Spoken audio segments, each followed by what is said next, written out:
I want to get into a discussion of Thomas More's Utopia today. We've covered some of the context already, and now it's time to dive into the text. I am using just an electronic version of this on Kindle, but this should be the very same translation, or very same text as the one you have if you have the hard copy.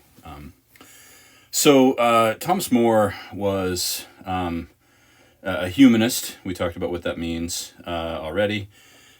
He was part of a group of thinkers, humanist thinkers in Northern Europe who wrote letters to each other, bounced ideas off each other, occasionally met up. And the book itself, even though it's fictional, to some extent it draws upon real things, right? So Thomas More is a character in the book, or at least the kind of the narrator is a guy named Morus, in Latin, which is just the Latin version of more, More becomes Morus. However, that name itself may be chosen purposefully by Thomas More to be ironic, because the word morus is very closely related to the Greek word moros, which means fool. And so there are some who have suggested, and this is not by any means a universal opinion, but some who have suggested that he is really being kind of tongue-in-cheek and ironic about this whole thing, that the narrator, Morus, is actually a fool for listening to all of this, and that is backed up by the meanings of other words. Like utopia itself means no place, so some have questioned whether he's being kind of straight up. I mean, obviously it's a fictional place, but is he even suggesting that any of this is possible, or is he using this to, sort of just criticize the structures and problems of his day? The other main dialogue partner, the guy who has claims to have been to Utopia, is this guy named Raphael Hythloday. And even though Raphael is the name of an angel who delivers messages from God, Hythloday itself, kind of derived from Greek, means dispenser of nonsense, right? So an angel who dispenses nonsense seems to be a strange identification. And so that complicates things a little bit, right? So do with that what you will, okay? Maybe More is being sincere about this. As is the case with pretty much any utopian work, the first part of this discusses some of the problems of the day, right? Thomas More was a man who, had a public presence. He would later become the Chancellor of England, be an advisor to kings. It was very common in this era for thinkers to write advice manuals for rulers, and that enters into the discussion here, okay? Much as More might have met up with his humanist friends and colleagues in various cities in Europe, the Morus, the narrator here, meets up with some friends in Bruges, which is in the Low Countries, right? So this is Belgium we're talking about, and then they proceed on to Antwerp. And so, here we have an Englishman traveling on the continent, meeting up with his friends with whom he corresponds. And so this is very much in keeping with Thomas More's own life. And they strike up this conversation. They hear about this guy named Raphael Hythloday, right? Who it seems has been to the New World. Now, keep in mind, this is published in 1516. The New World was still a very, very new thing at this point, at least in the European mind, right? Christopher Columbus, 1492. But some of the early explorers, like John Cabot or Amerigo Vespucci, were still kind of mapping this thing out, figuring out what this landmass was. As we've said, Columbus went to his grave thinking he had found Asia, the western route to Asia. They were kind of looking for that still, right? So the Americas were an unknown commodity, right? So Hythloday claims to have traveled, in fact, here it is on this page, with Amerigo Vespucci on the last three, in the three last voyages of those four that he has written about, right? And so this guy knows something, but he is also compared here to the philosopher Plato. Now, one of the things you have to keep in mind here in More's writing of Utopia is that he has the Republic on his mind as he's thinking about Utopia. Utopia is not an exact copy of the Republic, but there are certain issues that are taken up in the Republic that More reapproaches, or he wants to talk about, right? So Plato's Republic is an influence here. He spends some time talking about Hythloday's journey to the New World, the routes that they take, and things like that. Again, a lot of this demonstrates the lack of knowledge people had about geography, even somebody as educated as Thomas More, right? But then we get to the heart of the thing, okay? Thomas More was a lawyer, okay? He was very concerned about the state of law and of government in the Europe of his day, right? And he's not the only one who does this. Arguably, Michel de Montaigne, a few decades after this, would be maybe the master of this kind of dialogue, right? But one of the things about the New World that excited the European imagination was the possibility that people in this heretofore unknown part of the world, who were perceived by Europeans at this point as savages, as kind of a lower stage of development, could actually live lives and have societies that were better organized than Europeans. There's a real sense of European superiority, but More and then later, as I said, Montaigne are going to say, well, maybe they've actually got things better than us, right? And so he says here, like, he's talking about, did you encounter monsters on the sea and in these distant lands? And he's like, yeah, of course we did. But the thing that was really marvelous is we found a place with good laws. And he says in this highlighted part on the right side of the page here, to find citizens ruled by good and wholesome laws, that is an exceeding rare and hard thing, much rarer than finding exotic monsters in distant corners of the world. And that leads to this discussion about law. Again, it was a common thing for philosophers to write manuals of statecraft in this period. The most famous being Machiavelli's The Prince, which is contemporary with Utopia. But that was far from the only one. And More really is taking up issues that he sees with law and government, okay? Now, what are those problems? Well, I don't want to do too much of the work for you here, all right?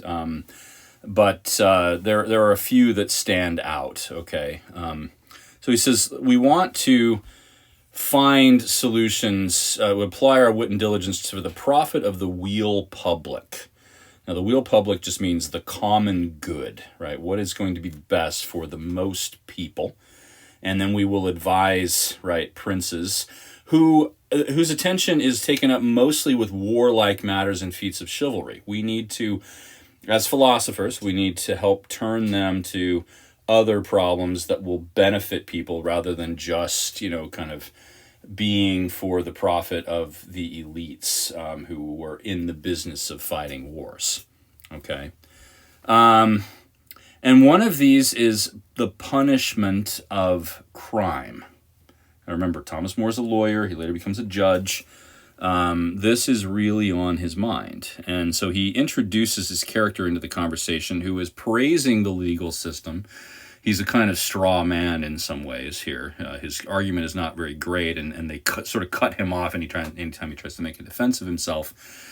But, this guy is praising the justice system, which puts so many people to death that it's catching criminals and punishing them. And they raise the problem that the punishments are way too severe. That for simple theft, a man would be executed, right? And so this then leads to a whole host of other problems. This issue of theft is born of poverty, and then they take up the issue of wealthy people are idle. And is it any worse for a wealthy person to be idle than it is for a poor man to turn to theft? Or I should say the other way around. Is it worse for a poor man to be so desperate that he's willing to steal than it is for a gentleman, which would be, one of the wealthy landed people, to sit in idleness and do nothing to benefit anybody else, right? So there is this inequality. As you see at the highlighted part on the page here, these gentlemen, I say, do not only live in idleness themselves, but also carry about with them at their tails a great flock or train of idle and loitering serving men. So, this extends to the entire household. They all sit around and do nothing to benefit anybody else, right? So this inequality is a serious problem. Some other issues. Now, one of the other kind of points of inequality is that princes are so wealthy that they can afford to pay soldiers even when it's peacetime. And this is generally More's concern with just too much emphasis being placed on military things. And sometimes soldiers, get rowdy if they don't get paid. He says not only the empire, but also the fields and cities of all of these by diverse occasions have been overrun and destroyed by their own armies beforehand had in readiness.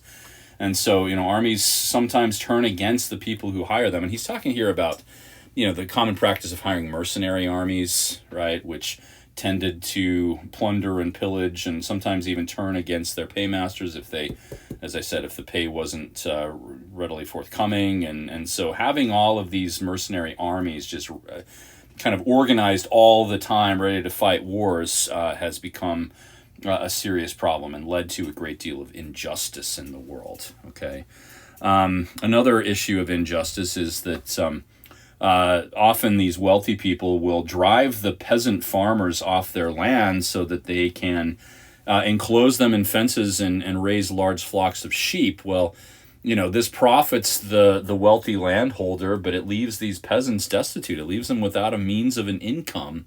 This was a general trend in Europe and especially in England, starting in the 16th century, extending into the 18th century. It's called the enclosure movement. And so this leads to more inequality, okay?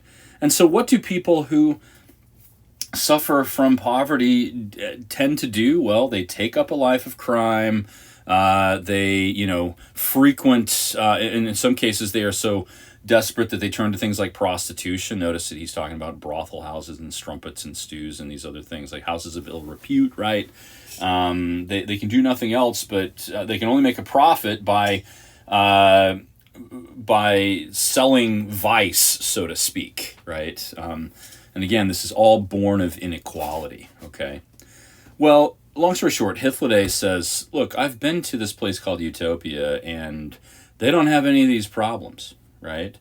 And so, once Hythloday starts talking, then we kind of turn our attention to, rather than just pointing out the problems, to suggesting solutions. And at one point, they say to Hythloday, let me find this. Sorry, this is a little bit on. There's a lot more about the kind of injustice and the problems of the punishment of criminals and things like that. Yeah. So he comes back to Plato and he says, look, you should be a royal advisor, right?